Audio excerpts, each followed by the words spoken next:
야고보서 1장 20절에 이런 말씀이 있어요. 사람의 성내는 것이 하나님의 의를 이루지 못한다. 이렇게 말씀합니다. 우리가 성내는 것이 하나님의 의를 이루지 못하는 이유다. 이렇게 얘기하는 거죠. 제가 창피한 고백을 하나 하면 우리 권사님도 아시다시피 작년에 강원도 갔다 오다 주유소에서 차에 기름이 넘쳤는데 그 주유 기계가 오작동을 해서 주인이 자꾸 아니라 그래가지고 손병원이가 승질이 나가지고 CCTV 보자고 그랬던 적이 있어요. 권사까지 차에 태우고 친구 목사까지 차에 태우고 교회 와서 많이 좀 힘들었죠. 헨리 피어리라는 사람이 이런 말을 했습니다. 사람마다 성냄으로 말미암아 하나님의 의를 이루지 못한다. 성내고 분내는 문제를 개인적으로 해결하고 치료받아야 한다. 오늘날 현대인은 분노의 삶을 살고 있다. 이렇게 말하고 있어요. TV를 보는데 한 외국 기자가 이런 인터뷰를 하더라고요. 한국 사람들 보면 다 화가 나 있는 것 같다고. 요즘 세상이 좀 그런 것 같아요. 코로나로 인해서 격리된 삶을 살다 보니 더욱 이러한 현상이 나타나지 않나 그런 생각이 들어요. 그런데요, 분노가 처리되지 않으면 아무리 아름다운 사람이라 하더라도 추하게 만듭니다. 이런 부분들을 치유되지 않으면 너그럽지 못하고 이기적인 사람이 되어버립니다. 이것을 해결하지 못하면 합리적인 사람이 되지 못하고 유치한 사람이 됩니다. 우리가 지금 분노를 표출하고 성을 낸다고 할 때 이 땅에서 원하는 것을 당장 가져다 줄지는 몰라도 하나님이 원하는 것을 가져다 주지는 못합니다. 그래서 성경은 사람의 성내는 것이 하나님의 의를 이루지 못한다. 이렇게 말씀하고 있어요. 스쳐 지나가는 한마디 말에도 우리가 밤잠을 못 자고 설치는 게 우리의 연약한 인간의 모습이지 않습니까? 사실 우리 주변에 분노의 화살이 많아요. 내 의지와 상관없이 여기저기서 화살들이 날라옵니다. 그래서 우리는 영적인 에어백이 있어야 돼요. 그걸 막아낼 수 있는 능력이 우리에게 있어야 되거든요. 우리가 그런 화살을 받으면서 충격을 받을 때마다 자동적으로 치유할 수 있는 회복의 능력이, 은혜가 우리에게 있어야 한다는 거예요. 그런 의미에서 오늘 말씀을 좀 보면서 성경은 어떻게 이야기하나 좀 살펴보는 시간을 가져보겠습니다. 사람이 가지고 있는 감정이 많습니다. 사랑하는 감정도 있고 또 좋아하는 감정도 있고 슬픈 감정도 있고 많아요. 그런데 분노는 가장 강력한 감정입니다. 왜냐하면 분노는 치명적인 죄로 연결되는 하나의 통로가 되어버리기 때문에 그렇습니다. 분노는 살인적이기 때문에 그래요. 주변에서 큰 사고가 나는 걸 보더라도 사실 작은 것부터 시작합니다. 요즘 아파트 층간 문제, 이웃들과의 마찰, 요즘 사고 나는 거 보면 다 이런 내용 아닙니까?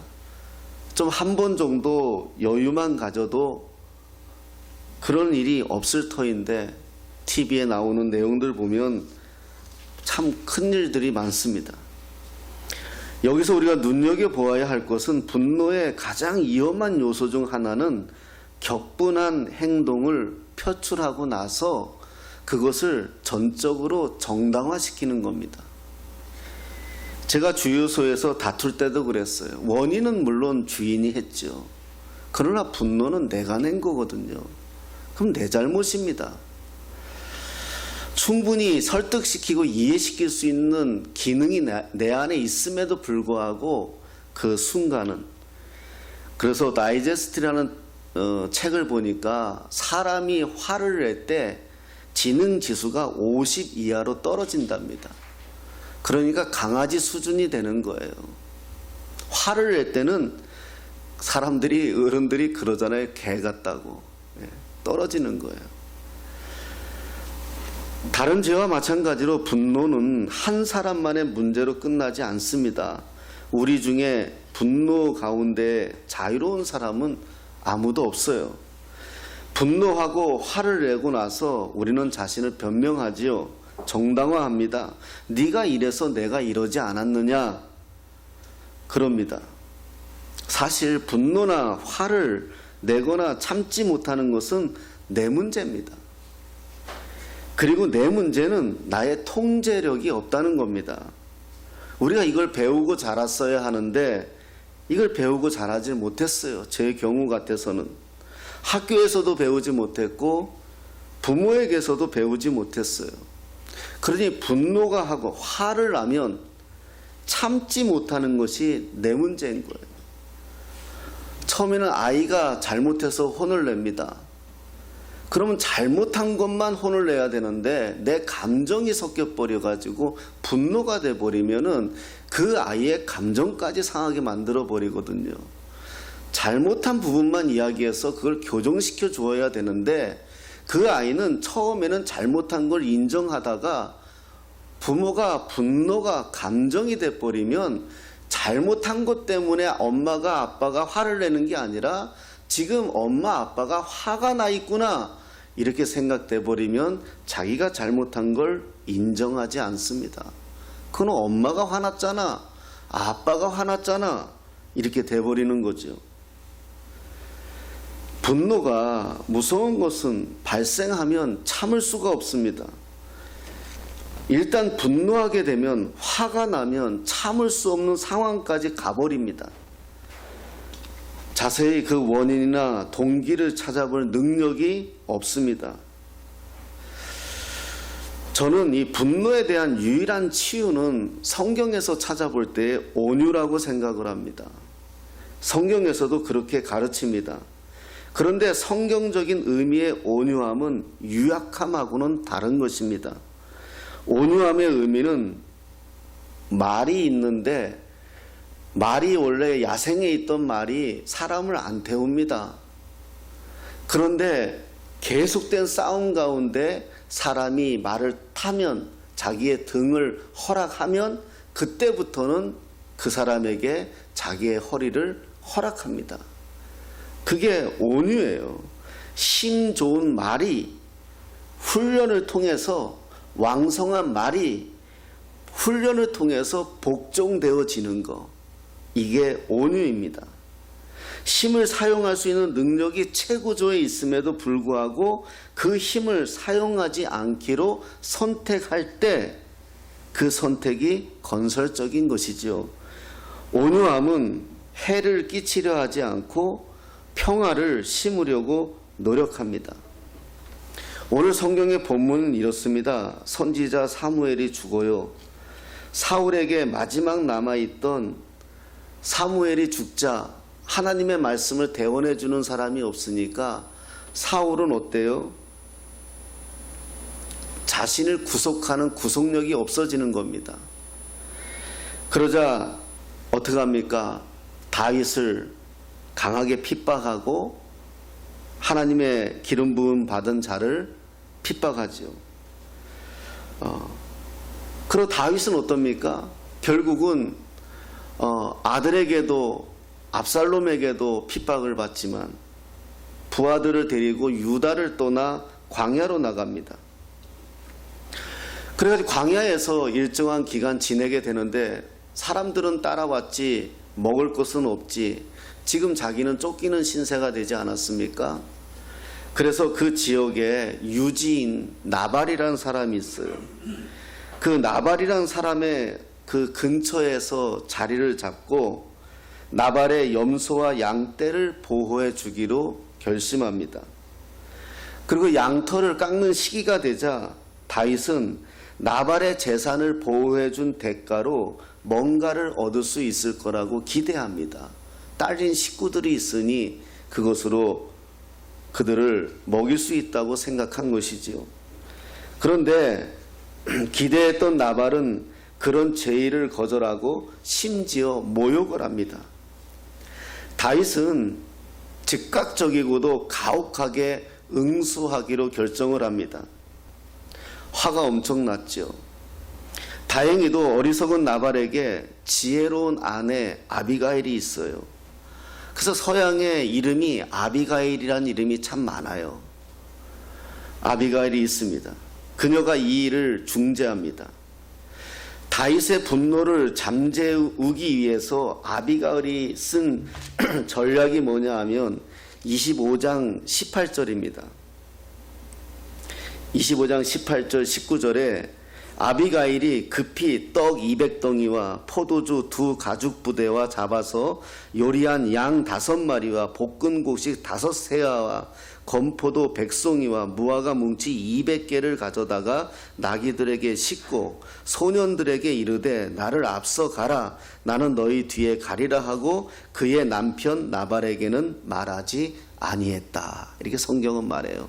먹을 것 잔뜩 싸들고 다윗의 소년들에게 싣고 가라 하고 자기는 나발에게 남편에게 말하지도 않고 따라갑니다. 지혜로운 거죠. 남편에게 얘기했으면은 이건 큰일 나는 거죠. 어찌됐든 이렇게 대책을 세웁니다. 사실 이 사건은 굉장히 큰 사건이에요. 나발이 다윗의 제안을 거절하자 다윗은 어떤 계획을 세웠냐면 22절에 이렇게 다윗이 계획을 세웠어요. 내가 그에게 속한 모든 남자 가운데 한 사람이라도 아침까지 남겨두면 하나님은 다윗에게 벌을 내리시고 또 내리시기를 원하노라 하였더라. 이렇게 말했어요. 그러니까 내일 아침까지 나발에게 속한 남자는 다 죽여버리겠다. 다윗이 그렇게 선포한 거예요. 다윗이 어떤 사람인지 알잖아요. 그러니까 이건 굉장히 큰 일이에요. 아비가일이 굉장히 지혜롭게 행동한 거죠. 왜 다윗은 이렇게 분노했을까요? 또 이 다윗이 이렇게 분노하는 게 정당한 것일까요? 사실 다윗은 소년들에게 다윗을 따르는 소년들에게 여기서 소년이라고 표현했지만 나이 어린 장정들을 말합니다. 군사들을 말합니다. 나발에게 가서 먹을 것을 좀 달라 이렇게 말해달라고 했어요. 내가 네 양을 돌보아 줬으니 우리들에게 먹을 것 좀 달라 보냈는데 나발이 뭐라고 얘기하냐면 8절에 이렇게 얘기합니다. 네 소년들에게 물으면 그들이 내게 말하리라. 그런즉 내 소년들이 내게 은혜를 얻게 하라. 우리가 좋은 날에 왔은즉 네 손에 있는 대로 네 종들과 네 아들 다윗에게 주기를 원하노라 하라. 이렇게 얘기해요. 여기서 다윗을 자기를 뭐라고 표현해요? 아들이라고까지 표현해요. 나발에게. 굉장히 낮은 자세로 부탁하는 거거든요. 다윗이 어떤 사람이에요? 골리앗을 무너뜨린 사람이에요. 이스라엘의 장군 중에 장군이에요. 다윗 모르는 사람이 없어요. 그럼에도 불구하고 다윗이 굉장히 낮은 자세가 되어서 내가 네 아들이다 하면서까지 도와달라고 부탁을 해요. 그런데 나발이 뭐라고 하느냐? 10절에 이렇게 얘기해요. 나발이 다윗의 사환들에게 대답하여 이르되 다윗은 누구며 이새의 아들은 누구냐? 요즘에 각기 주인에게서 억지로 떠나는 종이 많도다. 이렇게 얘기하는 거예요. 그러니까 지금 사울에게 핍박받고 도망 나왔잖아요. 인격 완전히 무시한 거잖아요. 더구나 다윗에게 직접 얘기한 게 아니라 다윗의 부하들에게. 야, 다윗이 누구냐? 왜 몰라요? 다 아는데. 골리앗을 무너뜨린 장군인데. 야, 다윗이니까 조롱하는 거예요. 야, 다윗이 누구냐? 난 몰라. 요즘 떠도는 것들이 너무 많아. 이렇게까지 얘기하는 거예요. 심지어 11절에는 어디서 왔는지도 알지도 못하는 자들에게 내가 주겠느냐? 이렇게까지 얘기하는 거예요. 다윗을 완전히 그냥 묵삽을 내버린 거죠. 말로. 다윗은 여기에 엄청 분노한 겁니다. 그래서 결국은 뭐라고까지 얘기합니까? 내일 아침까지 나는 다 죽이겠다, 이렇게까지 얘기한 거예요. 내일 아침까지 나는 나발의 남자 한 명까지도 다 죽이겠다, 이렇게까지 얘기한 거죠. 완전 전문 용어로 뚜껑 열린 거죠. 쉽게 예를 들면 나한테 돈 빌려갈 때는 뭐 간이라도 빼줄 것처럼 돈 달라 하더니 돈 갚을 때 돼가지고 야 너 도저히 난 너 몰라, 내가 언제 이렇게 나온 거 아니겠, 똑같겠잖아. 그것도 사람들 많은 데서 완전히 창피를 준 거 아니겠습니까? 그런데요, 나발의 아내 아비가일이 25절 26절에 이런 말을 합니다. 원하옵나니 내 주는 이 불량한 사람 나발을 개의치 마옵소서. 그의 이름이 그에게 적당하니, 그의 이름의 뜻이 뭐냐 하면은요, 어리석은 자라는 뜻이에요. 나발이란 뜻이. 그의 이름이 그 사람에게 적당합니다. 그의 이름이 나발이라 그는 미련한 자니이다. 여종은 내 주께서 보내신 소년들을 보지 못하였나이다. 이렇게 얘기해요. 지혜롭죠. 사실 나발이 자기 남편 아닙니까? 남편 편 들만 하잖아요. 아무리 남의 편이지만. 그래도 남편 편 들어야 되지 않겠어요? 어리석은 나발은 왜 내 편 안 드냐고 그럴 거예요. 지 죽을 줄도 모르고요. 그런데 내 남편 이름이 나발이지 않습니까? 어리석은 자입니다. 그는 미련한 자입니다. 지금 다윗에게 말하는 거예요. 또 뭐라고 말하냐? 26절에 내 주여 이렇게 표현해요. 여호와께서 살아계심을 두고 맹세하노니 내 주도 살아계시니와 내 주의 손으로 피를 흘려 친히 보복하시는 일을 여호와께서 막으셨으니 내 주의 원수들과 내 주를 해하려 하는 자들은 나발과 같이 되기를 원하나이다. 이렇게 말하는 거예요. 참 지혜로운 거예요. 여기서 내 주여, 자기 남편과 지금 싸우는 사람 다윗에게 내 주라고 표현하고 있습니다. 아비가일은 다윗이 어떤 사람인지 안다는 거예요. 한다면 하는 사람인지 아는 거예요. 참극을 막기 위해 다윗에게 가장 정중하게 예의를 표하는 거죠. 그리고 아비가일이 또 이렇게 이야기합니다. 여기서 이게 결정적인 거예요. 뭐냐 하면 31절에 내 주께서 무죄한 피를 흘리셨다든지 내 주께서 친히 보복하셨다든지 함으로 말미암아 슬퍼하실 것도 없고 내 주의 마음에 걸리는 것도 없으시리니 다만 내 여호와께서 내 주를 후대하실 때에 원하건대 내 주의 여종을 생각하소서. 이렇게 얘기하는 거예요. 이 말은 무슨 말이냐? 다윗이여, 당신이 지금 도망 다니지만 당신이 그렇게 끝까지 도망 다닐 사람이 아닙니다. 다윗이 지금 이런 마음까지 된 건 뭐예요? 사울에게 쫓겨다니는 것도 자기 인생이 비참한데, 자기 지금 따라다니는 한 400명 되는 이 사람들을 책임지지 못하는 자신도 지금 비참한데, 그 비참함에 진짜 고춧가루 뿌린 거잖아요. 그래서 내가 살아있다는 거 한번 보여주고 싶은 거예요. 내가 어떤 사람이라는 거 한번 보여주고 싶은 거예요. 나 그렇게 약한 놈 아니야, 이거잖아요. 이걸 얘기하는 거예요. 그런데 다윗이요, 내 주요, 하나님께서 당신을 훗날에 왕으로 세울 건데 이 사건이 두고두고 당신에게 이 걸림돌이 될 것입니다. 이렇게 얘기해 주는 거예요. 요즘 제가 이 내용을 설교를 준비하다가 우리 대통령 되겠다 하는 대선을 앞두고 있는 대선 주자들이 생각났어요. 아비가일의 이런 예의와 이런 충고가 그들에게도 좀 들렸으면 좋겠습니다. 자, 이런 아비가일의 충고에 다윗의 반응이 어때요? 다윗의 약점이 하나님이거든요. 하나님을 들먹거렸어요, 지금 아비가일이요. 아마 다윗이 정신이 번쩍 들었을 거예요. 21절에 다윗은요, 아비가일에게 이런 말을 한 적이 있어요. 다윗이 이미 말하기를 내가 이 자의 소유물을 광야에서 지켜 그 모든 것을 하나도 손실이 없게 한 것이 진실로 허사라. 그가 악으로 나의 선을 갚는도다. 그러니까 난 정당하다는 거예요. 내가 양을 지켜주고 몫을 받으려고 했는데 악으로 갚는다는 거예요, 나한테. 그러니 내가 이것이 화가 나는 게 정당하다는 이런 마음이었어요. 그런데 이 마음이 아비가일하고 대화 속에서 어떻게 변하느냐.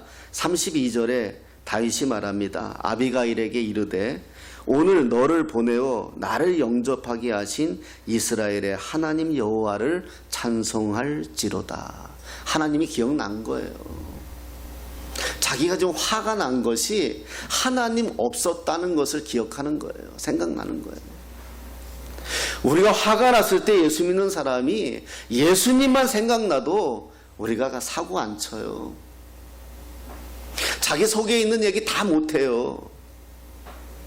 아비가일에게 이르되 너를 보내어, 하나님이 너를 보내서 나로 하여금 깨닫게 만들었다는 거예요.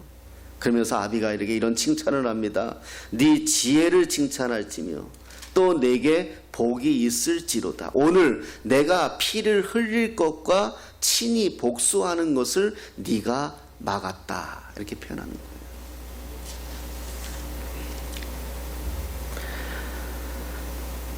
우리가 가장 쉽게 화를 내는 것은 어떤 것입니까? 그 상황에 아비가일 같은 사람이 나타나서 그 당사자와 화가 나 있는 상태에 개입하여 호소를 한다면, 이런 호소를 한다면 우리가 분노를 좀 더 긍정적으로 바꿀 수 있지 않을까. 결론적으로 얘기하면 그건 누가 하시느냐? 성령이 하신다는 거예요. 하나님의 영이신, 예수의 영이신 성령이 우리 안에서 탄식하며 가르쳐 주시는 거예요. 그래서 성령의 통제를 받아야 돼요. 여러분, 제가 언제 한번 얘기했잖아요. 술 취한 것과 성령 취한 것 비슷해요. 오버하고 들떠있고 흥이 나고 그래요. 다른 점이 하나 있다면 술 취한 것은 자기에게 취해 있는 거고 성령에 취해 있는 것은 하나님에게 취해 있는 거죠. 그 차이가 있는 것뿐이죠. 그러니 다윗이 정신이 번쩍 든 거예요. 여러분, 민수기 12장에 이런 내용이 있어요. 모세가 구스 여자를 취해요. 아내로. 그러자 모세의 형제인 미리암과 아론이라는 사람들이 있는데 이게 마음이 안 드는 거예요. 그래서 모세를 비방해요. 대놓고 백성들 앞에서. 그러자 하나님은요, 오히려 구스 여자를 취한 모세보다 이를 비방한 그의 형제들에게 나병을 줘버려요. 큰 병을 줘버려요. 그리고 오히려 모세가 그들을 위하여 기도하자 치료받는 사건이 나와요. 비방은 아무런 도움이 안 됩니다. 남을 비방하는 것은 아무런 도움, 다 내 문제예요. 당신 왜 그랬어? 하는 말은 아무 도움이 안 돼요. 저도 이거 쓰면서요, 우리 집사람 생각하면서 많이 회개했어요. 나도 잘 쓰는 말 중에 하나가 당신 왜 그랬어? 이 말이거든요. 예, 참. 온유를 얘기했잖아요. 마태복음 5장에서 온유한 자가 복이 있는데 저희가 땅을 기업으로 받을 것이다. 제가 한 번씩 얘기하잖아요. 제가 아는 장로님이 그 모 대학 총장으로 계세요. 이제 그분이 그런 말을 해주더라고요. 요즘은요, 목사님, 총장 되려면 실력이 중요하지 않아요. 왜요? 적이 없어야 돼요. 적이. 교수들 투표로 하잖아요. 예. 아무리 똑똑하고 잘나도 적이 많으면 유능한 사람 아니에요. 온유라는 게 그게 온유가 뭐죠? 땅을 받는다는 거예요. 기업으로. 여러분 땅을 차지한 동물들은 사자나 호랑이 아닙니다. 늑대 같은 존재들이 아니에요. 이들은 사나워요. 싸워요. 이겨요. 그러나 땅을 차지한 동물들은 어떤 것들이죠? 뭐 말하긴 좀 그렇지만 쥐, 바퀴벌레, 거미 오히려 이런 것들이 땅을 차지해요. 바퀴벌레는요 엄청 오래된 동물이래요. 조용하게 사는 사람들이 문제가 없다는 거죠. 민수기 12장에서 아론과 미리암이 자기를 비방할 때 온유한 사람은 모세는 어떻게 합니까? 대응 안 해요. 그냥 기다려요. 모세가 만약에 대응을 했다면 하나님이 모세도 혼냈을 거예요. 그런데 아론과 미리암이 모세를 비방하지만 모세는요 잠잠히 있어요. 하나님이 하시는 거예요. 하나님이 화나실 때까지 기다리는 거예요. 하나님이 정리하신다고요. 하나님이 분노하실 때까지 기다리는 거예요. 성경에 여호수아에게 뭘 약속했습니까? 내가 너와 함께 하겠다. 아브라함에게 뭘 하겠습니까? 네 적이 내 적이 될 거야. 너를 해하는 자는 내가 해할 것이고 너를 사랑하는 자는 내가 사랑할 거야. 성경에 이게 약속이거든요. 우리가 이 말씀을 믿는다면 기다려야죠. 기다리지 못하는 게 교만이에요. 왜? 내가 고치려고 덤벼드는 거예요. 내 자식 하나 내가 못 고쳐요. 하나님이 하시도록, 하나님이 처리하도록, 하나님이 그의 마음을 바꾸도록 기다리는 게 온유예요. 책을 좀 몇 개 좀 찾아보니까 스타디우스라는 사람은 이런 말을 했습니다. 분노는 모든 일을 잘못되게 처리한다. 쿠쿠 유명한 철학자죠. 화나는 생각을 억제하는 사람은 왕보다 위대하다. 이런 말을 했어요. 오늘 이 내용을 보면서 우리가 새해를 맞이하면서 다시 한번 우리 자신을 돌아보며 회개할 것은 회개하고 새로운 마음이 돼야 되겠다라는 생각에 이 말씀을 가지고 말씀을 나누었습니다. 여러분 살다 보면 감정이 절제가 안 될 때 많습니다. 분노할 때도 있고요. 화가 날 때도 있고요. 그런데요 결국은 그때 내가 어떤 말을 한 것이 그 주변에 있는 사람들에게 씻을 수 없는 상처를 주는 거거든요. 그냥 우리 사랑만 해도 시간이 아깝잖아요. 그냥 사랑한다고만 해도 시간이 제가 그 외국에 가서 그 볼 때 참 미국 사람들, 내가 뭐 미국 사람들 좋아하지는 않는데 미국 사람들이 참 자주 하는 말이 땡큐예요. 그리고 사랑합니다. 내가 지 발을 밟아도 그냥 뭐 나한테 God bless you 그래요.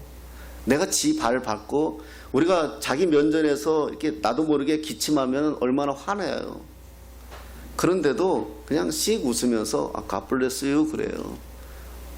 당신에게 하나님의 축복이 있기를 바랍니다. 그래요. 화나는 거잖아요. 사람들 많은 차에서 내 발을 밟으면 화나잖아요. 근데 그 사람이 그러더라고요. 웃으면서 God bless you 그러더라고요. 당신에게 하나님의 축복이 있기를 바랍니다. 이게 기독교 문화인 것 같아요. 이게 우리가 막 뜨거운 신앙은 있고요, 막 열심인 신앙이 있는데 100년, 200년 차곡차곡 쌓인 믿음 안에 가지고 있는 기독교적 정신은 우리가 그들을 못 따라가는 것 같아요. 여유가 있어요. 늘 웃어요. 한번 보세요. 늘 웃어요. 우리는 엘리베이터 타면 다 그냥 침묵이잖아요. 그냥 조폭들처럼 그냥. 근데 그 사람들은 그냥 쳐다보면 나도 모르게 눈이 마주치잖아요. 한번 씩 웃어요. 제가 지금도 기억나는 한 사람이 있어요. 그 사람은 참 기억이 오래 가요. 아주 이쁜 여자분이었는데 의영이가 이 유치원 다닐 때일 것 같아요. 비행기를 한번 태워주고 싶어가지고 부산에서 서울 가는 비행기를 한번 탔어요. 근데 이제 뭐 걔가 처음 타는 비행기니 얼마나 놀랬겠어요. 막 제 손을 비행기 이륙할 때 꽉 잡고 막 이러더라고요. 그런 아이였는데 이제 내려서 지금이야 이제 바로 이렇게 공항에 되지만 옛날엔 차 타고 이렇게 많이 갔잖아요. 비행기에서 내려서 차 타고 가는데 내가 안고 있는데 의영이를 그 옆에 아주 잘 차려입은 여자분이 있었는데 우리 애가 거기다가 이렇게 토를 한 거예요. 옷에다가. 이게 버버리 옷에다가요. 좋은 옷이잖아요. 제가 봐도 좋은 옷이던데 화나잖아요. 근데요, 그 여자분이 웃으면서 자기 옷을 벗으면서 이렇게 겉으로 싸면서 내가 세탁비라도 드리겠다 막 그랬더니 괜찮다고 아이가 그랬는데요 하면서 이렇게 하는데 제가 그때가 벌써 한 30년이잖아요. 못 잊어요. 그분의 그 여유가. 그게 온유 같아요. 예수를 믿는지 모르겠지만 말입니다. 올 한 해 우리 조금은 여유 있게 삽시다. 그래요. 좀 손해 볼 수도 있어요.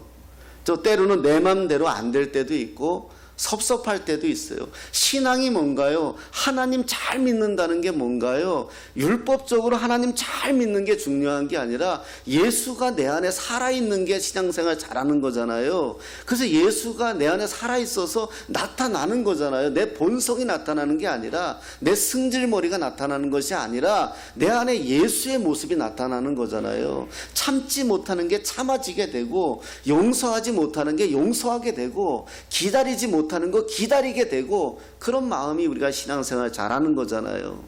그게 변화잖아요. 그게 성화잖아요. 새해 아비가일 같은 나중에 보면은요 42절에 이렇게 말해요. 아비가일이 급히 일어나서 나귀를 타고 그를 뒤따르는 처녀 5과 함께 다윗의 전령들을 따라가서 다윗의 아내가 되니라 그래요.